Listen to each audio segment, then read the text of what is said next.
بسم اللہ الرحمن الرحیم۔ شروع اللہ کے نام سے جو بڑا مہربان نہایت رحم والا ہے۔ پیارے دوستو، اللہ تبارک و تعالی نے دنیا میں جتنے بھی انبیاء اکرام بھیجے سب کو اس نے ایک خاص خوبی اور عظمت عطا فرمائی۔ انہی انبیاء اکرام میں ایک نبی حضرت موسیٰ علیہ السلام ہے جو اللہ کے مخلص پیغمبر ہے۔ ان کا لقب کلیم اللہ ہے کیونکہ وہ اللہ تبارک و تعالی سے ہم کلام کرتے تھے۔ ان سے پہلے کسی بھی نبی سے اللہ تبارک و تعالی نے براہ راست کلام نہیں فرمایا تھا۔ یہ صرف حضرت موسیٰ علیہ السلام کو شرف حاصل ہے۔ پیارے دوستو، آج کے اس ویڈیو میں ہم حضرت موسیٰ علیہ السلام کی شادی کا واقعہ بیان کریں گے۔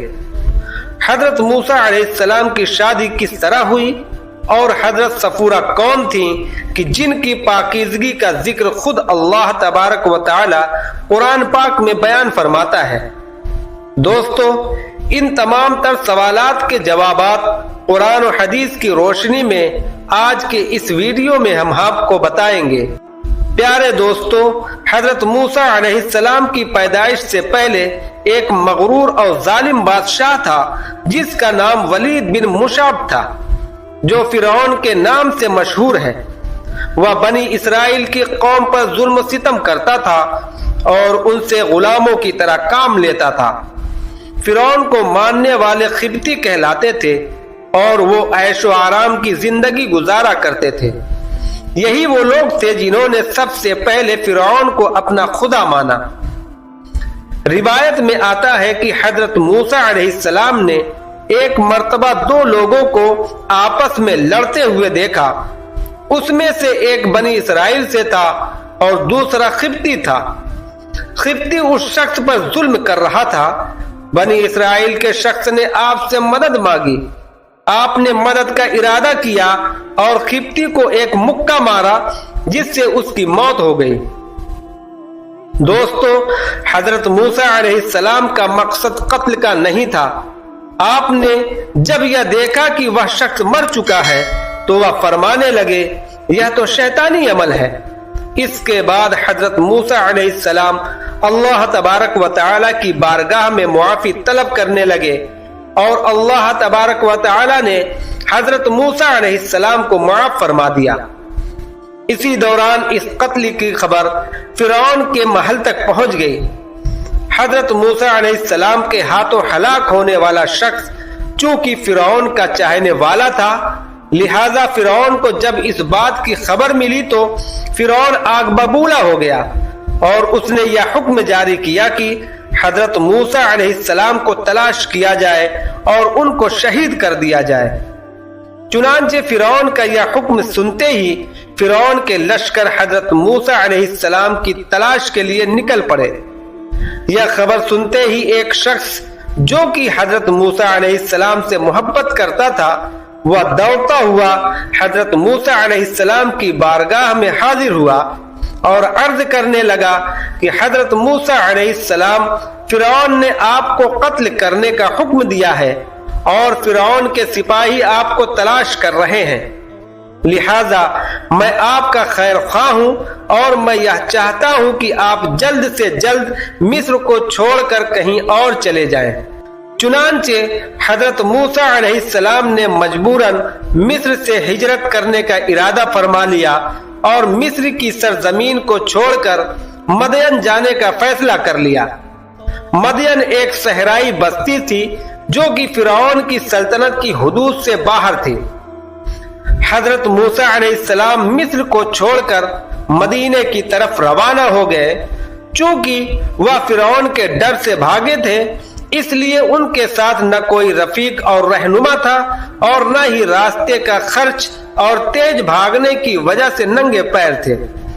چنانچہ حضرت موسیٰ علیہ السلام اللہ تبارک و تعالی کی ذات پر توکل کرتے ہوئے مسلسل 8 روز تک اسی طرح ہی چلتے رہے۔ بغیر جوتوں کے چلنے کی وجہ سے آپ کے پاؤں مبارک زخمی ہو گئے اور آپ کے قدموں پر چھالے پڑ گئے۔ اس پریشان حالی میں موسیٰ علیہ السلام مدین کے علاقے میں داخل ہوئے۔